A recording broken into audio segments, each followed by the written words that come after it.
Hey, thanks for joining me. I'm Stephen Rathburn. If you're new, welcome.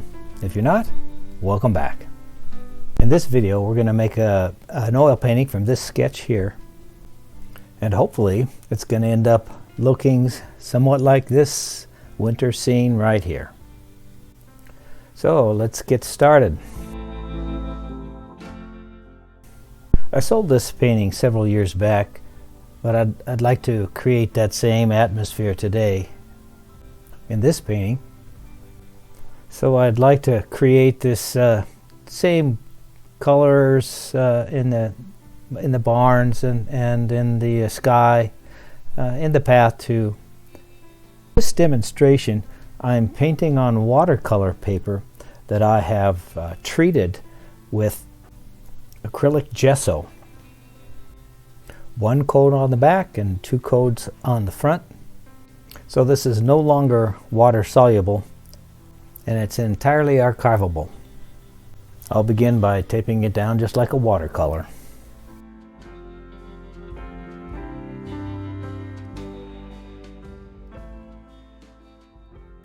For this demo, I'm adding just a tiniest bit of medium. This medium is called liquid. I just put the tiniest bit on my brush, and that's all I'll use for the entire painting. Medium thins down the paint an awful lot, and I don't want it too thin on this particular demo. I'm beginning with a little bit of white with the addition of a little light red. I want those pre-sketched trees to start disappearing. This also lets me know how thick the paint is that I'm putting on the canvas. I'll be adding a little more yellow as the horizon meets the trees. I want to keep that light red as pinkish as I can. So the white in there also helps the opaqueness of the paint, or the opacity I should say. At this point I want that sketch to just barely show through. I put in the pure blue there, but of course working in with the red, then it looks violet like you would normally see in sunset. I want these either hills, we can call them hills, or distant trees. I want them to be a violet color, but I like mixing it right on the canvas. So I'll start with blue, and I'll add some alizarin crimson and some white until I get the right consistency. The brush I'm using is a soft filbert brush, which is kind of a flat brush with a rounded edge on it. Right along the tops of those hills or trees, whatever you want to refer them to, I want a reddish color. So I'll be putting a little alizarin crimson right along the tops of them. Of course, that alizarin crimson mixing in with a yellow there will make more of an orange color. Just that really warm color that we see on the edges of things when the sun is setting.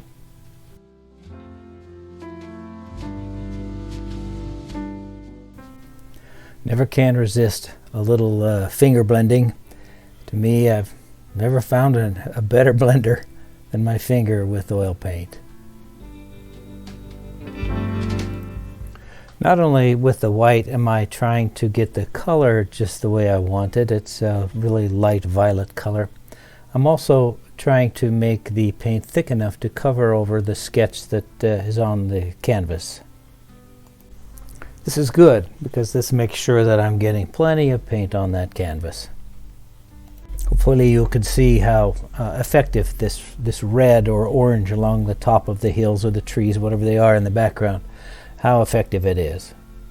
I'm starting the cabin with a mixture of burnt umber and ultramarine blue.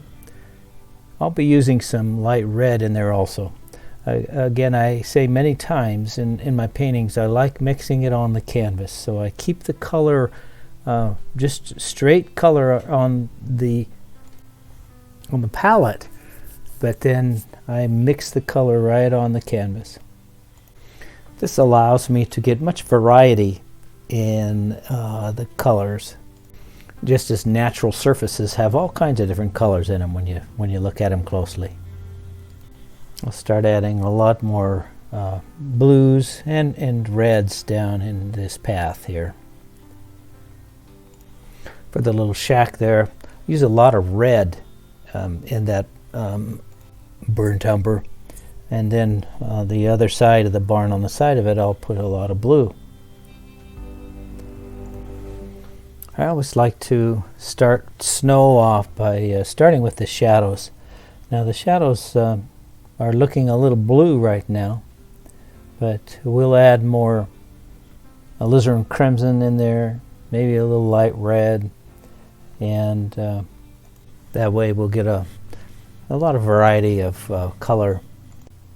Snow is very much like water. It reflects the color of the sky, and of course when we see way off in the distance there, the color of the sky is very red and orange, but sometimes depending on the angle of the snow, it'll be reflecting the color of the sky that's up above us, right up above our heads, and that would still be blue.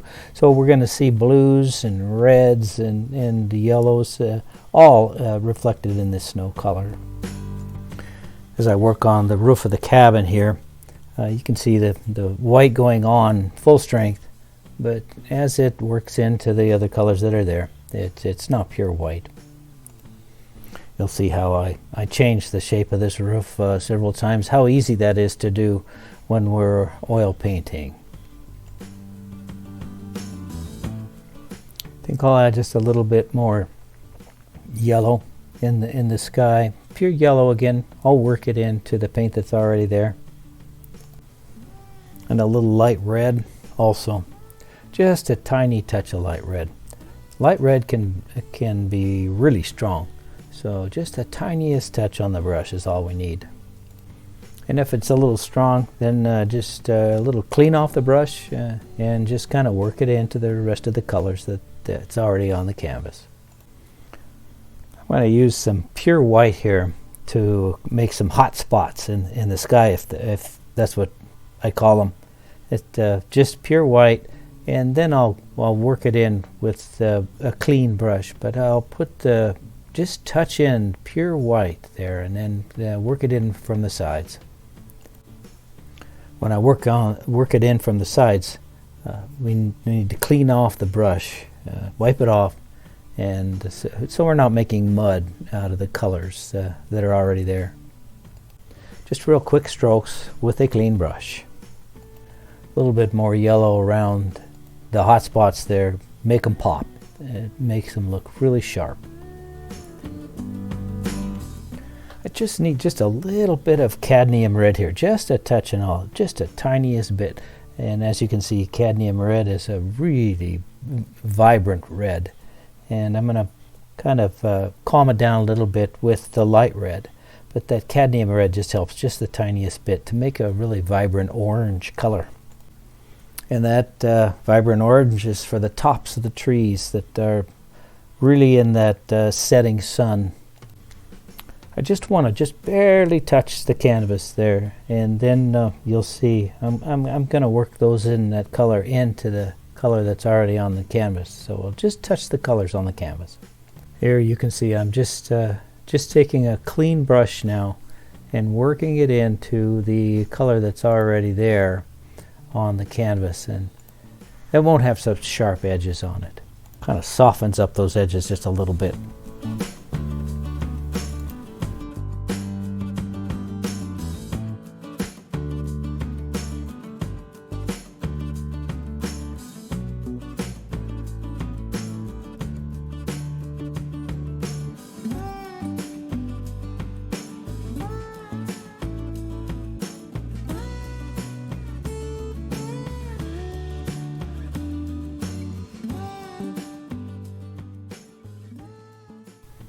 Got the white up in that tree just a little too strong.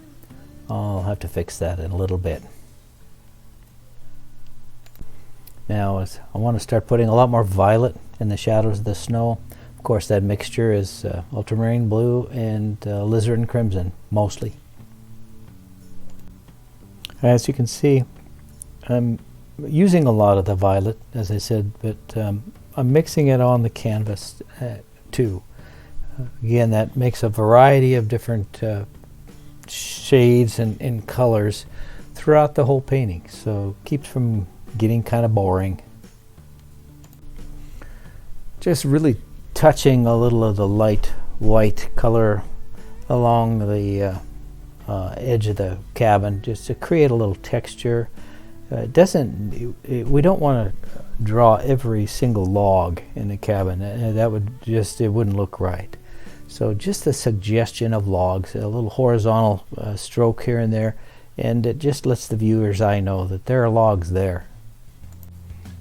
And another example of a clean brush there right along the top of the cabin on the roof there, just kind of a little bit of blending, if you will. We want to leave some of the strong whites there, but also we need some shadows on the top of that roof. Right underneath the eave of that cabin, I'm using straight alizarin crimson, or straight ultramarine blue, and it doesn't look blue, of course, because it's on the top of all the other colors, but it really makes a deep shadow underneath that eave. I want to create kind of a rough texture along the top of that snowdrift up against the cabin. Sometimes a rough surface indicates snow really well. And I want to keep that right along the top of there, the lightest of all the snows. And then as it comes down away from the cabin, I'll darken it up a little bit later. Notice that just a really light white right along the very edge of the roof of the cabin just kind of makes it pop there.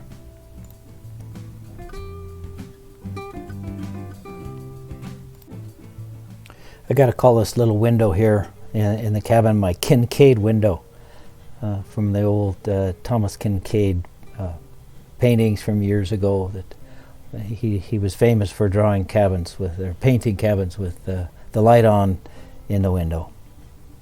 My Kincaid window.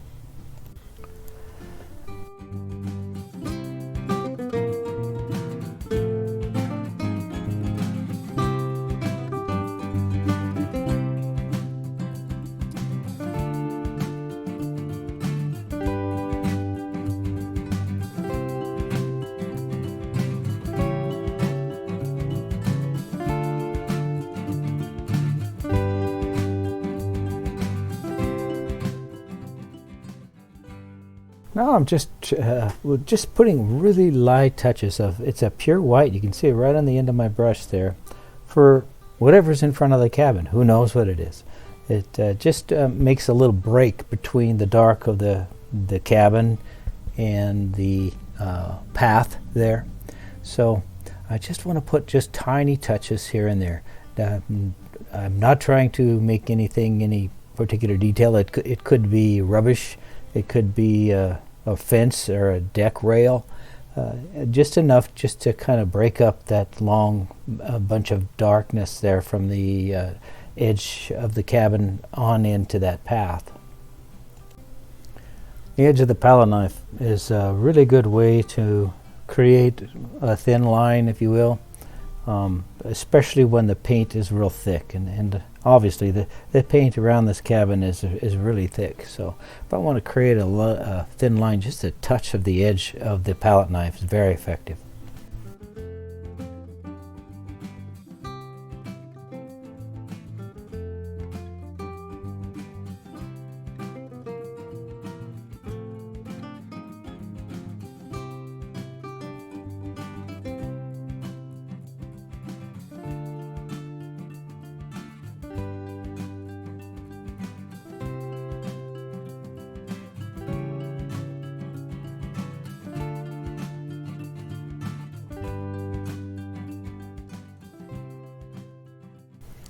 Notice there the color right underneath the eave of the cabin there on the outside edge is pure alizarin crimson.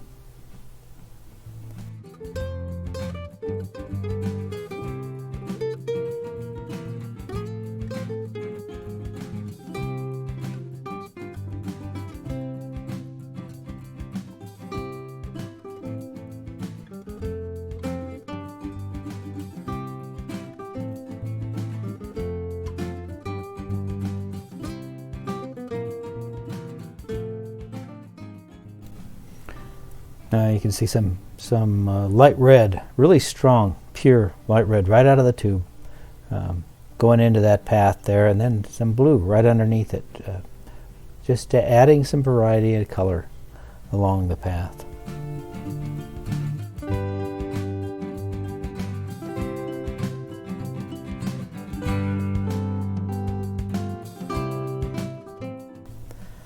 Painting snow is really enjoyable, and it's very much like water. Just take the colors that are all around it, take the colors off your palette, just mix them in there and swirl them around, if you will, and if it doesn't look right, just put some more white in there and just work them around, and pretty soon it looks like snow.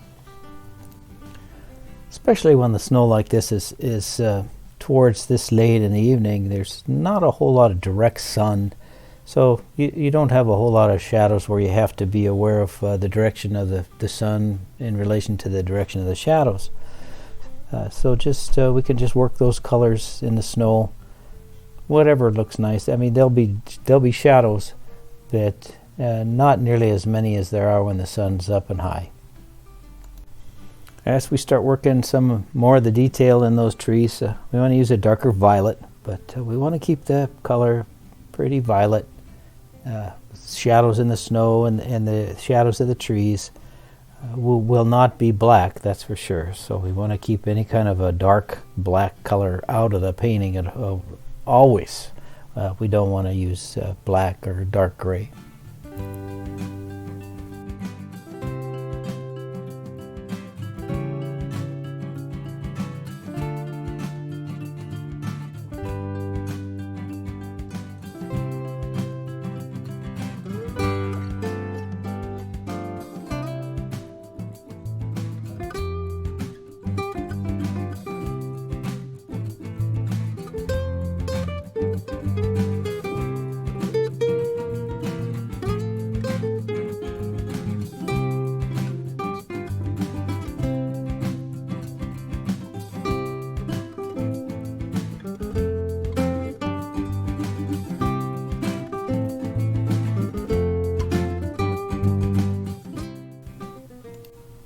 Working in the shadows around the top of the cabin makes the roof start to really pop.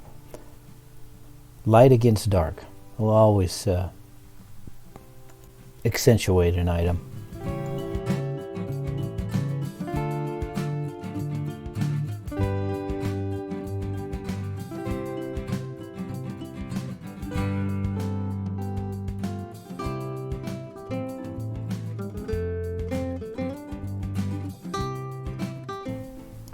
You'll see me putting some nice deep reds back in the background there.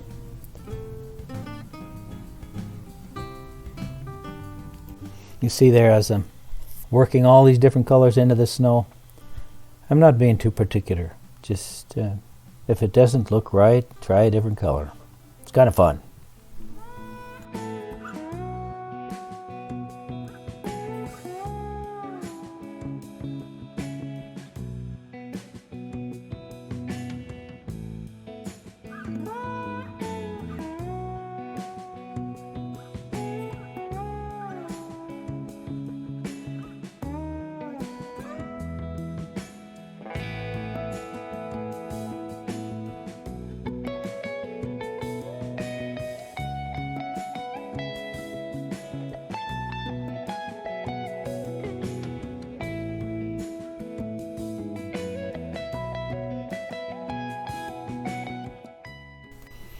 Now take a little white, mix it in with the yellow here to make it really pop.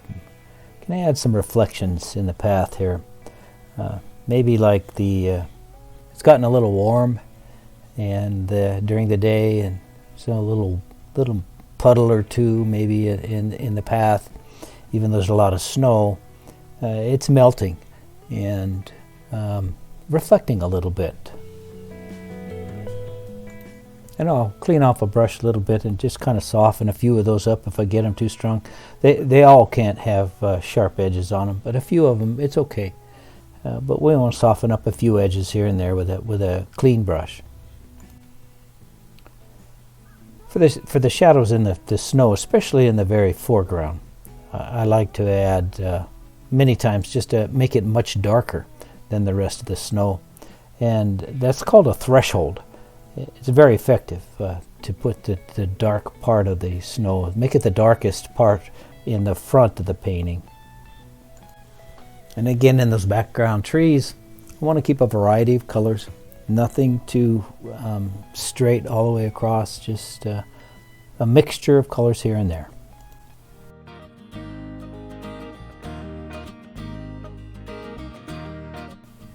Now, my Kincaid window isn't showing up enough, so I'm mixing a little bit more white in the painting, in the lemon yellow here, and this will make it show up, make it pop.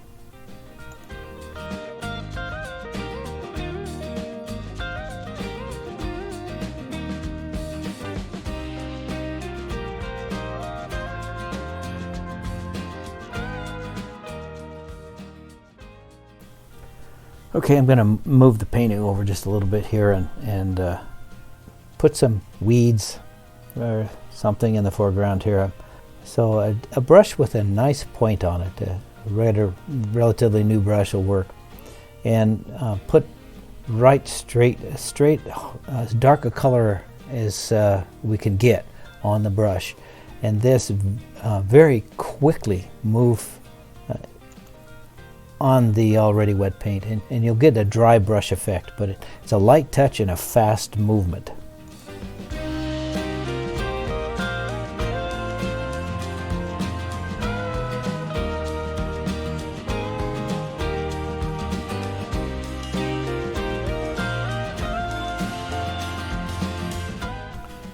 And there it is. What a way to spend an afternoon, right? Relaxing, half an hour of painting. I hope maybe that I've given you a point or two. Please pick up a brush, a pencil, a pen, and paint or sketch or draw today. I hope I've encouraged you to do so. It's great therapy for these tumultuous times. Please join me for another one soon. If you've enjoyed it, push the like button. I'm Stephen Rathburn. Thanks for joining me.